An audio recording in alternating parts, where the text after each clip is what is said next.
Hey everyone, Brew here, and today we're gonna do a Battle Kazar guide video. Of course, guys, if you happen to get Battle Kazar, congrats, because he's one of the top tier champions in the game. He's gonna carry you through everywhere, like literally everywhere. You can use him in all aspects of the game, and he'll have a definite spot in your teams. So yeah, let's get started with Battle Kazar. He's one of the beginning champions in the game, which that means he's a legendary that was like before when I started. I'm not sure if they added him at a certain point, but he's definitely one of the starter champions. He's actually even a boss in the campaign. So yeah, you're gonna encounter him in one of the campaign stages. He's got like 3,500 reviews. He gets over 4.5 in everything. Every single thing here gets an over 4.5. Of course, the Fahrenheit, he's low, 4.1. He's gonna take you to the boss. As long as you have a team that can carry him when you reach the boss, then he's gonna be fine. You can still use him in there, but he does need some good accompanying heroes in there. I got mine at 38,000 power, and the reason is because I'm currently using a Stalwart and an Immortal set on him. Guys, there's no specific set for Battle Kazar. You can use a speed set for him, and it's gonna work in certain areas of the game. You can use a lifesteal set for beginner clan boss teams, and then more like Stalwart set if you're gonna go for more clan boss specific teams. I'm using Stalwart set because I use him mostly for the clan boss. 30% damage taken from enemy AoE attacks reduction. So whenever the boss does his 2 strong AoEs, I get a 30% flat reduction. So that's great. And an Immortal set. And the reason I don't have a lifesteal set on him because of the amount of healing that this champion has. And also by not going lifesteal, this allows me to go more specific in my gear, in my remaining gear, and be more tanky. So what I went for gloves is of course defense percentage with a speed substat, some accuracy of course. The same thing with the chest and the same thing with the boots. And I've got tremendous amount of defense on this champion. And the next step for me is going to be to try and get a more damage done by Battle Kazar, because it's not only his poisons that do damage, it's also his skills. So I'm really hoping to up his critical rate and critical damage, but I need more gear and I currently don't have it. So this is how I use him. Guys, in this showcase, he's going to be with this gear, the Stalwart and the Immortal gear. So you're going to be looking at that. Let's look at his total stats. I have him right now at 50,000 health, guys. 1.9k attack. I don't care about the attack at the point I am right now. 4.7k defense. That's very good, very high. 182 speed, and that's great for the clan boss. He's speed tuned to be the fastest one out of the team, and I use him in the Ultra Nightmare clan boss. Critical rate, critical damage are very low, but those are work in progress for the future, Ultra Nightmare clan boss team. And accuracy 262, that's great. Anything above 240 pretty much guarantees you that you're not going to get resisted. Of course, there's always that flat chance to get resisted when you reach the boss. Let's look at his skills. One thing that's great about Battle Kazar, guys, is that he only has 2 skills, so he only needs a limited amount of books. He needs about 7 books if I remember correctly. His A1, guys, attacks all enemies, heals this champion and all allies by 20% of the damage inflicted. This is a very good A1, but his damage is a bit low, so it's not going to be a crazy amount of healing. Of course, if you do have a crazy sets on him that also provide defense, then this can actually be helpful in all places of the game. But yeah, this is just an added bonus. His A2, guys, removes all debuffs from all allies. This is what makes him great. Removes all debuff from all allies, places 2 15% continuous heal buffs on all allies for 2 turns, places 2 5% poison debuffs on all enemies for 2 turns. So not only it removes debuffs from everyone, places 2 15% continuous heal buffs on all allies for 2 turns. So you get some healing, and that's why I'm not using a lifesteal set. Places 2 5% poison debuffs, so 2 very strong poisons on a 3-turn cooldown. This is great. He puts on a ton of poisons, 3 turns cooldown. Amazing, just amazing for a clan boss team. I'm actually thinking of using like a relentless set maybe in the future, but that's like top RNG with this. But yeah, his A2 is great at the 3 turns cooldown. It's just great. And then he also has a passive, guy, so all allies inflict 15% more damage against targets under poison debuff. So the damage you're gonna see throughout this video, imagine 15% of that all my other allies do, it's because of Battle.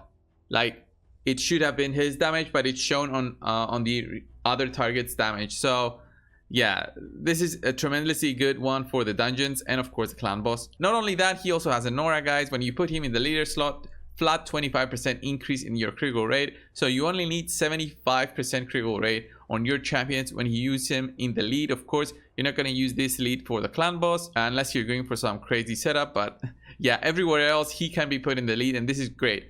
25% extra crit means you can focus on other gear for your champions instead of critical rate.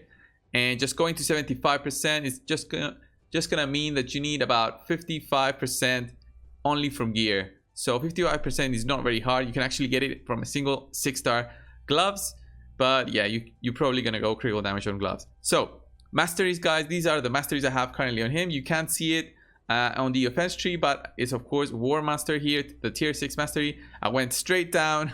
I went here, critical rate, critical damage, and then just straight down there. I don't care about all the other masteries here in the offense tree. Battle Kazar is used mostly for the support that he provides. Of course, going accuracy here, and then going Lord of Steel to get that extra bit of stats from my 2 set. And then, of course, Master Hexer for the chance to extend the duration of my poisons. Always great. And now, guys, I also went to the left side of the support tree, went for the shield buff. Okay, I wouldn't need this because he does not apply shields, but I needed to go down here to get increases the amount of healing and the value of shield buffs placed by this champion. He doesn't have shields, so I go down again, increases the amount of healing and the value of shield buffs placed by this champion. Okay, why are you going this route? You're gonna say Cold Brew. Yeah, guys, I am going this route because this is the only way I can reach lasting gifts. So has a 30% chance to extend the duration of any buff cast by this champion by 1 turn. So you get that extended healing from your A2 move. So every 3 turns that you do apply it, you can actually take those continuous heals to 3 turns. And that's great when it happens. That extra bit of healing can make a run go much longer. Of course, you're losing like three masteries right here, but it's the only way you reach these by also getting Master Hexer. So yeah, and I didn't want to get Cycle of Magic because I don't want to ruin my my current setup that I have right here. I need him to not lose the chance to remove the debuff during the clan boss turn where he stuns my main champion. So I need him to be in sync, and if I take this, there's a 5% chance he messes this up. So yeah, I took Cycle of Magic. First up, I'm going to show you the dungeons. Of course, I'm going to show you the quickest dungeon first.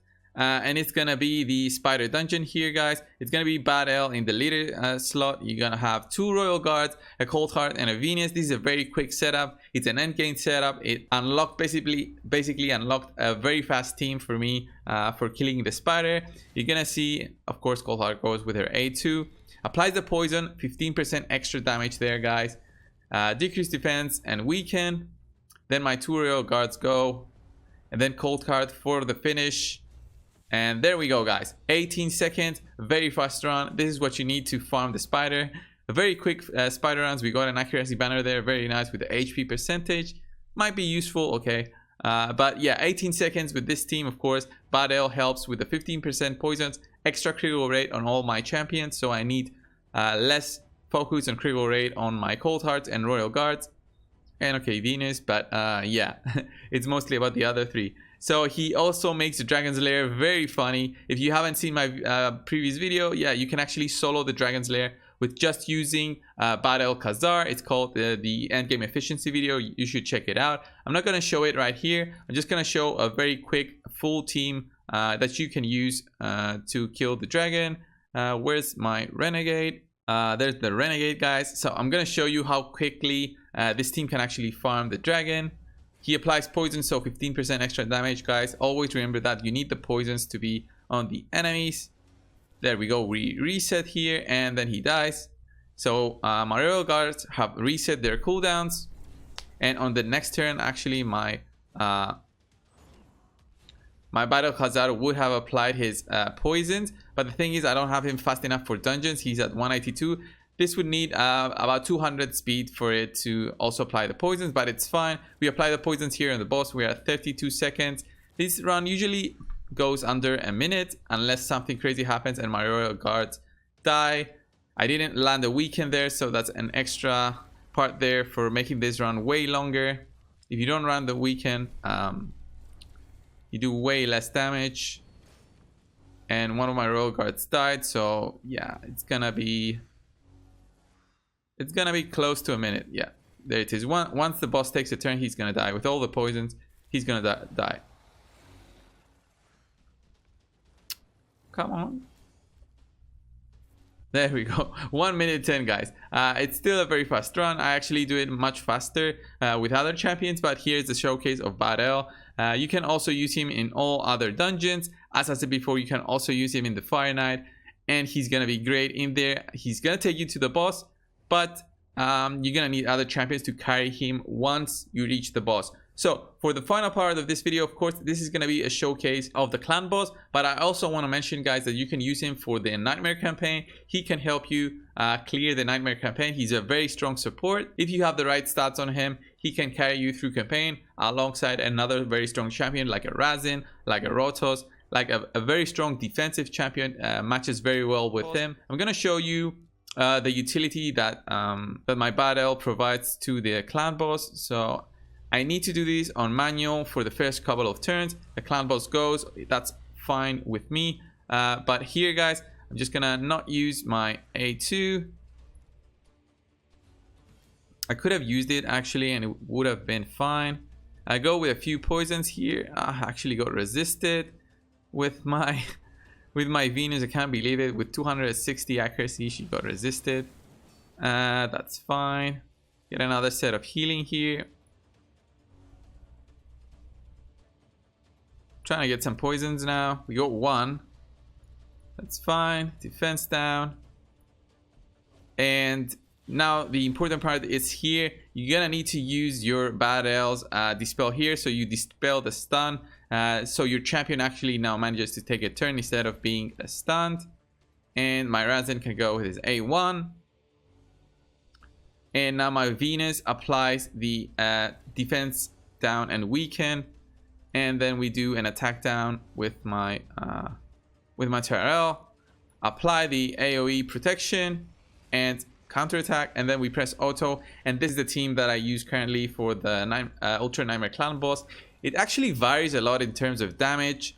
Here we are at a disadvantage in terms of the lead champion. My Tyrell is the only one I have currently, guys, for applying a decreased attack. I would love to have a Sepulchre Sentinel. She would be great in the lead there.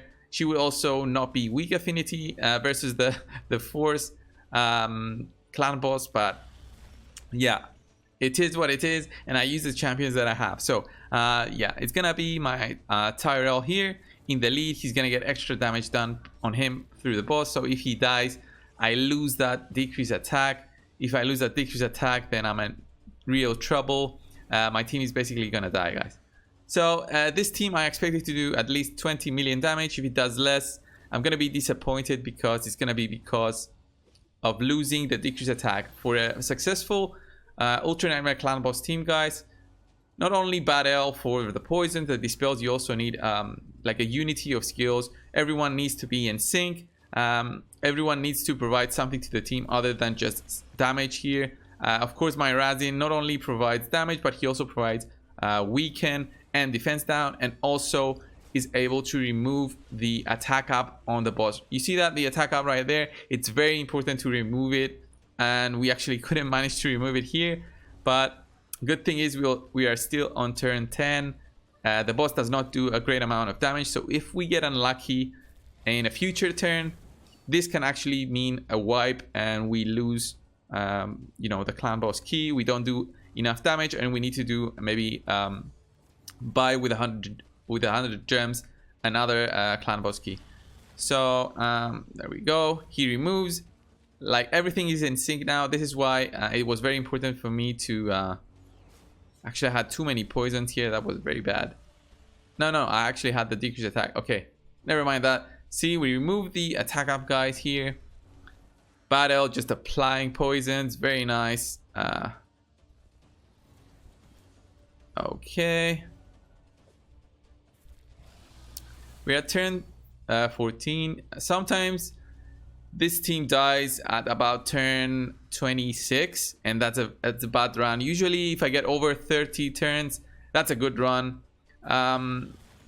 Currently I'm in the process of putting stalwart on every single one of my champions. It's just that I need to farm the dragon forever and yeah, that's gonna take a bit of time. But okay, we see we're starting to get in trouble in terms of damage dealt on us. Actually, when you use a bad L, you can actually only put lifesteal on your Skullcrusher if that's the champion you have. I have Skullcrusher here, so he definitely needs to heal up, and bad L's heal is not sufficient. Currently, the champions that I do have Stalwart are my Tyrell and my bad L Kazar. Razin and Venus have both lifesteal sets, but as I said, they're work in progress. Next one in line is gonna be my Razin. I don't know about Venus. She might be replaced in the future. I'm still thinking about that because I have two champions that apply a decreased defense and weaken, but they will be, one of the two is gonna be replaced. It's probably gonna be Venus, but Battle Kazar's poisons are not enough in terms of just filling up the bar. Like, a Vizier would be crazy good for this setup. It would be crazy good. It would be extremely helpful for me to do way more damage on the boss, but I wasn't lucky to get a Vizier so far. So we dispel now. It goes very well. We are at over turn 20. So this is where it starts getting you know, troublesome for my team. See there, with the ally protection up, Skullcrusher gets a ton of damage dealt on him, guys. And he really needs those extra bit of healing. Like an Alton would also be great for the leader. And the defense up. Ooh, look at that. Like, we're going on the edge with this team. Remove the attack up. Very important for the next AoE. And damage dealt on us. Can we heal up? Very nice. We healed up. As long as Tyrell doesn't die, we can still keep applying that A1 on the boss. If we get lucky and not get a weak hit. Very nice. We're still alive, guys. So over 20 million on the clan boss. That's okay. I think I was at 44 while on Void. I had a very bad second run. The first run was okay, like 27 million.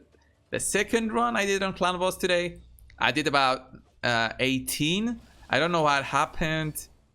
Like, look here, guys. That was very close by my team. We couldn't even heal up. Hopefully my Skullcrusher can maybe... Yeah, there we go. He filled up. Oh, and he died. Okay, guys, this is it. It's gonna be like 23 million, maybe, hopefully. Hopefully they don't die. And there goes the attack down. Oh, we have one more turn. No, I actually went. Yeah. So this is the bad part. No attack down means everyone pretty much dies. Hopefully here Battle survives to the end. One more poison? No.